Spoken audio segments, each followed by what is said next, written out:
সন্ধ্যার সময় আমার শাশুড়ি চলে গেছেন। রাতে খাওয়া দাওয়া করে আমি আমার মেয়েকে নিয়ে শুয়ে আছি। মৃত্তিকার ঘুম চলে এসেছে, কিন্তু টেনশনে আমার ঘুম আসছে না। এমন সময় দরজা খোলার শব্দ পেলাম। ঘাড় ঘুরিয়ে দেখলাম গত রাতের মতো আজও দুলাভাই আমার রুমে এসেছে। এসে উনি আমার দিকে তাকিয়ে একটা মুচকি হাসি দিয়ে বলল, আমার কথায় রাজি না হলে কোনো সুযোগ সুবিধাই তুমি পাবে না, তাই বলছি আমাকে খুশি করে দে। তোর যত রকমের চাহিদা আমি সব পূরণ করবো, এমনকি তোর বোনের চাইতেও তোকে বেশি বেশি দিব। তোর মেয়েকে ভালো স্কুলে পড়াবো, তোর মেয়ে যখন যা খেতে চাইবে তখন তাই এনে দিব।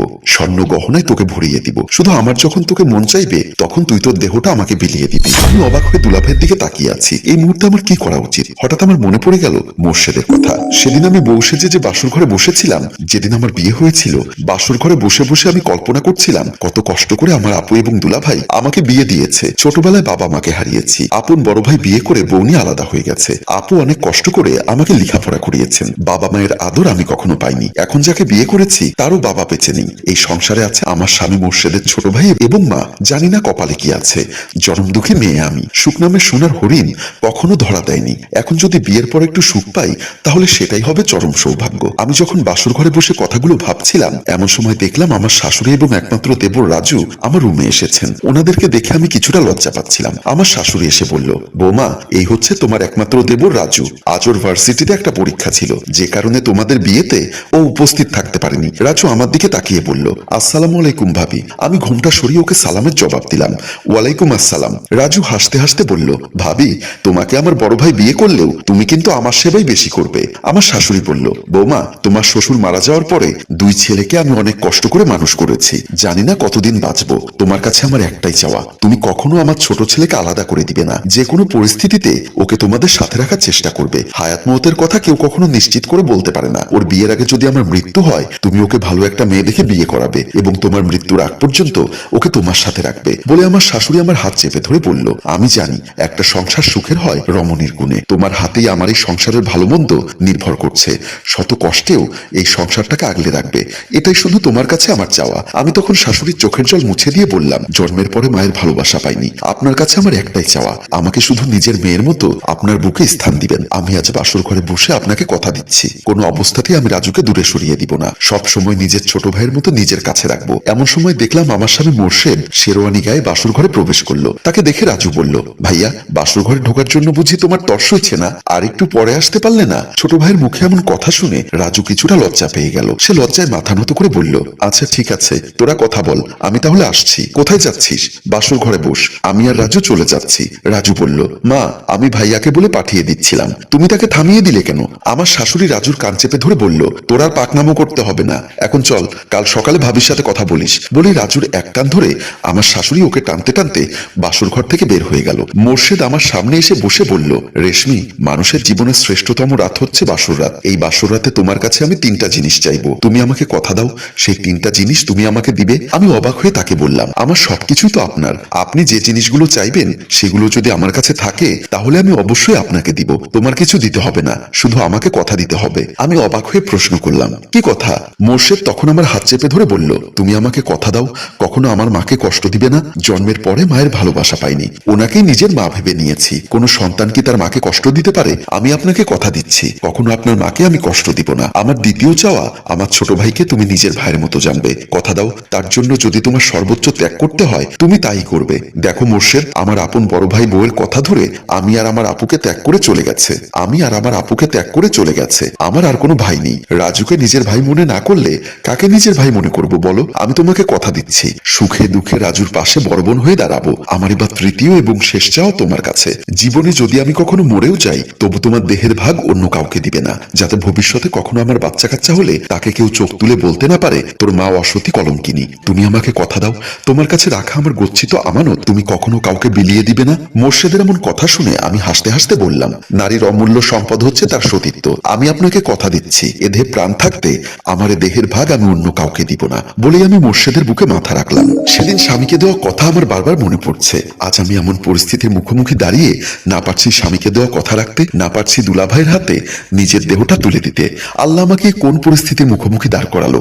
আমি যখন বসে বসে কথাগুলো ভাবছিলাম তখন আমার দুলাভাই আবার বলল, দেখো রেশমি, তুমি কয়দিন আমার হাত থেকে নিজেকে বাঁচাতে পারবে বলো? আজ হোক কাল হোক তোমাকে আমার হাতে ধরা দিতেই হবে, কারণ এই পৃথিবীতে এখন তুমি বড় অসহায়। কাল রাতে যদি তুমি আমাকে একটু সময় দিতে তাহলে আজকে আমি তোমার মেয়ের চিকিৎসার জন্য অনেকগুলো টাকা দিতাম। তুমি এখন চিন্তা করে দেখো, তুমি তুমি কি তোমার মেয়ের ভবিষ্যৎ চাও নাকি তোমার সতীত্ব রক্ষা করতে চাও? আমি তখন বসা থেকে উঠে দুলাভাইয়ের পা চেপে ধরে বললাম, দুলাভাই আপনার দোহাই লাগে, আমি আপনার ছোট বোনের মতো, দয়া করে আপনি আমার দিকে কুনজরে তাকাবেন না। দুলাভাই তখন আমার বাহু ধরে দাঁড় করিয়ে বলল, কুনজরে নয় রে পাগলি, এটা হচ্ছে সুনজর। আমি তোর জন্য এত কিছু করব, তুই আমার জন্য এইটুকু করতে পারবি না? আমি তো তোর কাছে বেশি কিছু চাই না, শুধু 5টা মিনিট আমাকে সময় দিতে বলেছি। আমার 5 মিনিটের বেশি লাগবে না। তুই যদি তোর দেহটা আমাকে 5 মিনিটের জন্য দিস, তাতে তোরও উপকার হয়, আমারও ক্ষুধার্ত দেহটা শান্তি হয়। আমি পারবো না দুলাভাই, আপনি প্রয়োজনে আমাকে মেরে ফেলুন। সাথে সাথে আমার দুলাভাই উত্তেজিত হয়ে বলল, বুঝেছি, সোজা আঙ্গুলে ঘি উঠবে না, তোর কাছ থেকে জোর করে আদায় করে নিতে হবে। বলে দুলাভাই যখন আমাকে ঝাপটা দিয়ে ধরতে যাবে, এমন সময় দরজায় আপু কড়া নাড়ল।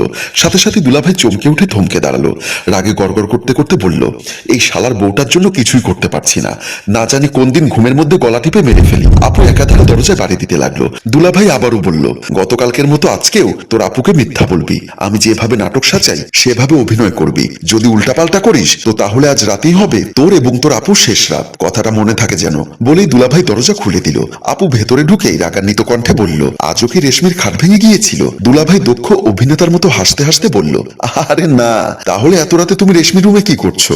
ঘটনা হয়েছে কি, সকালবেলায় তো ওর মেয়ের চিকিৎসার জন্য টাকা দিয়ে যায়নি, সারাদিন অফিসে টেনশনে ছিলাম। ছোট মেয়ে, জ্বর শরীরে কেমন করে আছে, তাই রাতে যখন বাথরুমে যাওয়ার জন্য উঠেছি, হঠাৎ শুনি রেশমির রুম থেকে কান্নার আওয়াজ। রুমে এসে দেখি রেশমি মেয়েকে জড়িয়ে ধরে কাঁদছে, তাই তাকে সান্ত্বনা দেওয়ার জন্য এসেছিলাম। তারপর দেখলাম দুলাভাই পকেট থেকে একটা 1000 টাকার নোট হাতে নিয়ে আমার হাতে গুজে দিয়ে বলল, ধর রেশমি, কাল সকালে তোর মেয়েকে ডাক্তারের কাছে নিয়ে যাস। বলেই দুলাভাই বের হয়ে গেল।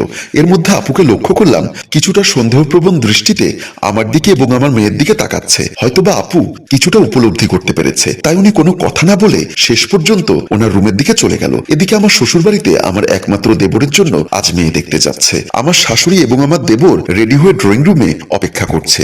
আমার দেবর বলল, মা তুমি কি মন্টু ঘটককে ফোন করেছিলে? ওনার আসতে আর কতক্ষণ লাগবে? একটু আগে ফোন করেছিলাম।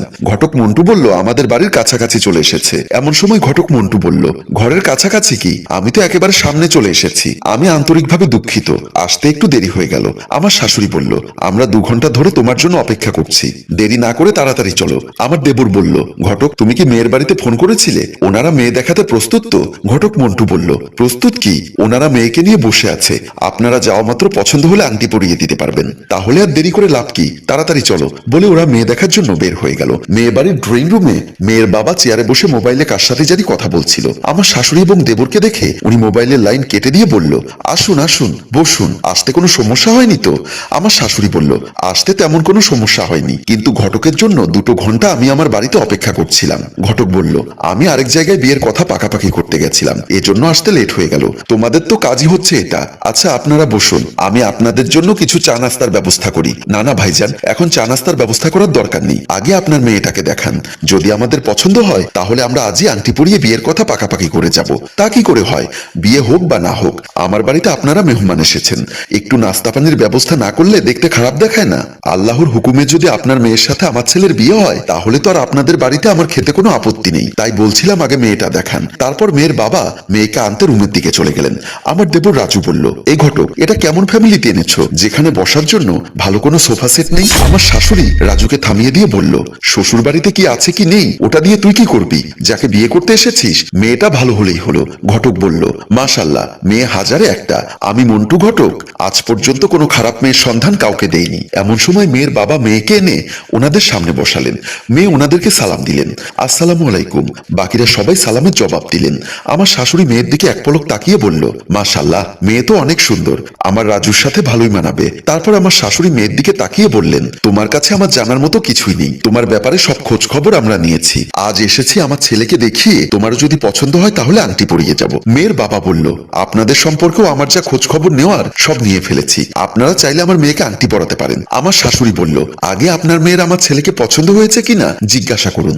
আজ পর্যন্ত আমার মেয়ে আমার কথা দ্বিমত পোষণ করেনি, আপনার ছেলেকে জিজ্ঞাসা করুন আমার মেয়েকে পছন্দ হয়েছে কিনা। আমার শাশুড়ি তখন রাজুকে বলল, রাজু আমি কি আংটি পরাতে পারবো? আমার দেবর বলল, মা আমার মেয়ে পছন্দ হয়েছে।